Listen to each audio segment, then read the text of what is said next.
성불하기 쉬운 길을 안내한 제2의 석가 용수보살 이야기입니다.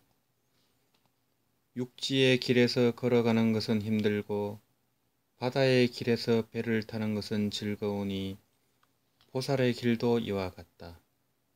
혹은 부지런히 행하여 정진하는 길, 난행도가 있고 혹은 믿음의 방편으로 행하기 쉬운 길인 이행도로 속히 불태전의 땅에 이르는 자가 있다.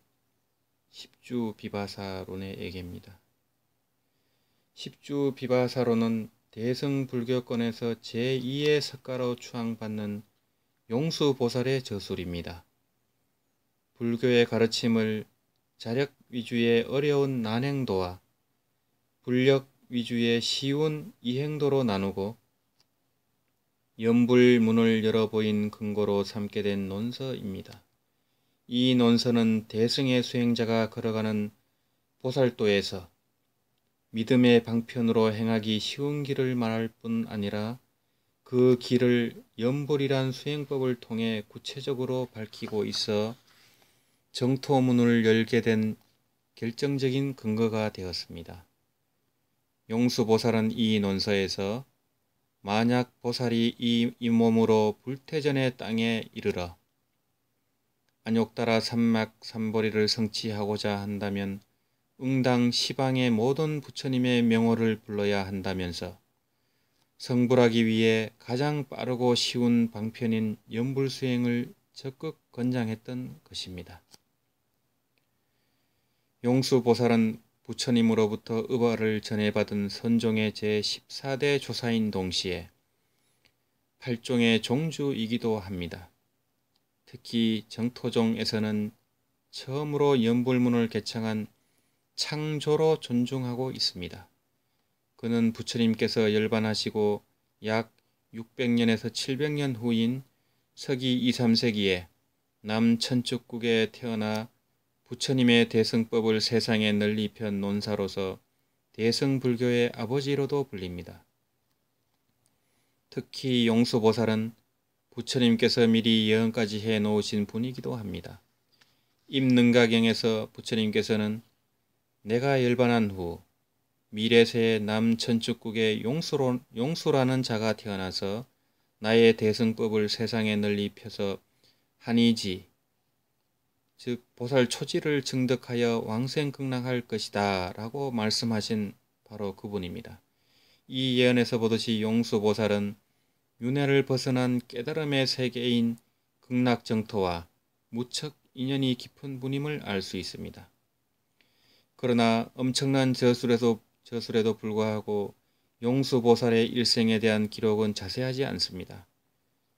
구마라 습이 지은 용수보살전에 따르면 그는 인도 남부의 브라만 출신으로 브라만 논사였다고 합니다. 그는 총명했지만 청년 시절에는 충격적인 악행을 저지르기도 했습니다. 친구 3명과 몸을 숨기는 은신술을 익혀 왕궁에 들어가 궁중의 미녀들을 범해 임신까지 시켰던 것입니다. 왕은 범인을 잡기 위해 땅 위에 고운 모래를 뿌리게 하고 그들의 발자국이 모래에 새겨지자 병사들에게 창과 칼로 공중을 찌르도록 시켰습니다. 친구 3명은 그 자리에서 모두 죽고 용수보살만 간신히 궁중을 탈출했습니다. 이 사건을 계기로 그는 모든 욕망이 번뇌와 고통의 근원임을 깨닫고 불교에 기이하게 됩니다. 용수보살이 살던 시대에는 상자부가 스리랑카로 건너간 상태였고 인도에는 상자부가 소멸된 상태였기에 부파불교가 아닌 대승불교에 기이하게 됩니다. 공사상을 핵심으로 여기던 초기 중간학파에 출가한 용수보살은 불과 석 달 만에 기존의 불경을 다 외웠다고 합니다. 중간학파의 논사가 된 용수는 어떤 분별의식이 있어 윤회한다는 부파의 아비달마를 비판함과 동시에 중간학파의 공을 더욱 철학화하는 작업에 몰두했습니다. 그 결과물이 바로 중성이고 그 핵심 내용이 팔불중도입니다. 용수보살은 중론에서 생하지도 않고 멸하지도 않으며 상주하지도 않고 단멸하지도 않으며 동일하지도 않고 다르지도 않으며 오지도 않고 가지도 않는다 라는 팔불충도를 설해 모든 사견을 타파했습니다. 동시에 연기법이 곧 공이며 또한 가명이며 또한 중도의 뜻이다 라는 삼재계로서 중도의 뜻을 드러내기도 했습니다. 용수보살은 출가자 위주의 수행중심 불교에서 제가자 중심의 대승불교 교단의 확립에 주도적인 역할을 하기도 했습니다. 새로운 교단에 맞게 교리와 계율을 수정하고 의복과 의식도 새로 만들어 기존 성당과 차이를 두었던 것입니다. 이러한 사실 이외에 그의 일생은 믿기 어려운 일화들로 가득한 것이 사실입니다. 하지만 보이지 않는다고 무작정 전설로 치부하기보다는 하늘과 지옥 등 육도에 속하는 보이지 않는 세계도 있다는 측면에서 담담하게 바라볼 필요가 있습니다. 특히 용궁에 들어가서 함경을 가져왔다고 하는 전설 같은 일화가 그렇습니다. 대룡보살은 용수보살이 자신의 실력을 믿고 암한심에 가득 차 있는 것을 보고 측은심을 내어 그를 바닷속으로 데리고 들어가 용궁의 칠보로 장식한 창고에 가득한 대승경전들을 보여줬습니다. 용수보살은 이것을 받아 석 달간 독송하고 그 종지를 두루 통달했으며 특히 함경에 심취했습니다. 방대한 3본의 함경 가운데 가장 이해하기 쉽고 간단한 하본 함경과 그 밖에 다른 대승경전을 골라 모시고 나와서 대승법을 세상에 널리 폈습니다. 훗날 함경을 축약한 함경 약창계를 비롯해 대지도론, 해정론, 60여리론, 중송, 12문론, 70공론, 10주비바사론, 대승20론, 자량론 등을 지었으니 그의 불법에 대한 깊이와 넓이는 상상하고도 남음이 있을 것입니다. 심지, 즉 마음 바탕을 깨달아 부처님의 해명을 계승한 용수보살은 놀라운 지혜로 수많은 논쟁과 토론을 통해 많은 왕공과 장자 브라만들을 불교에 기의시켰습니다. 대승의 진리와 남을 이롭게 하는 보살의 길을 태어남도 없고 죽어감도 없는 불생불멸, 본래 생멸이 없다는 무생법인을 가르쳤던 것입니다. 선종의 심요를 깨달은 용수보살은 공돌이와 심지법문을 설하는 한편 항상 아미타불을 염송하며 많은 수행자들에게 왕생극락을 권했습니다. 극락정토와 연불수행에 대한 글도 많이 지어 훗날 정토정 교리의 근원을 제시했습니다. 그 대표적인 논서가 바로 함경 중에서 십주품을 해설한 십주비바사론입니다. 여기서 십주는 십지로 보살이 부처에 이르기 위해 수행하는 10단계를 말합니다. 십지를 모두 설명하지 않아 그다지 중요하게 여겨지지 않았으나 믿음을 방편으로 하는 이행도인 아미타불의 명호를 외우고 마음에 새기는 길이 설명되어 있어 중요한 논서가 되었습니다.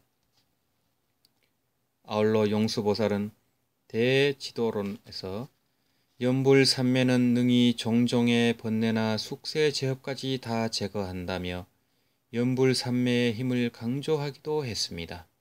그는 어떤 성문이나 보살이 연불산매를 닦을 때 비단 부처님 몸만을 염할 것이 아니라 부처님의 갖가지 공덕과 법신도 염해야 한다며 부처님 명호를 배울 때 항상 염두에 둬야 할 바에 대해 당부하기도 했습니다.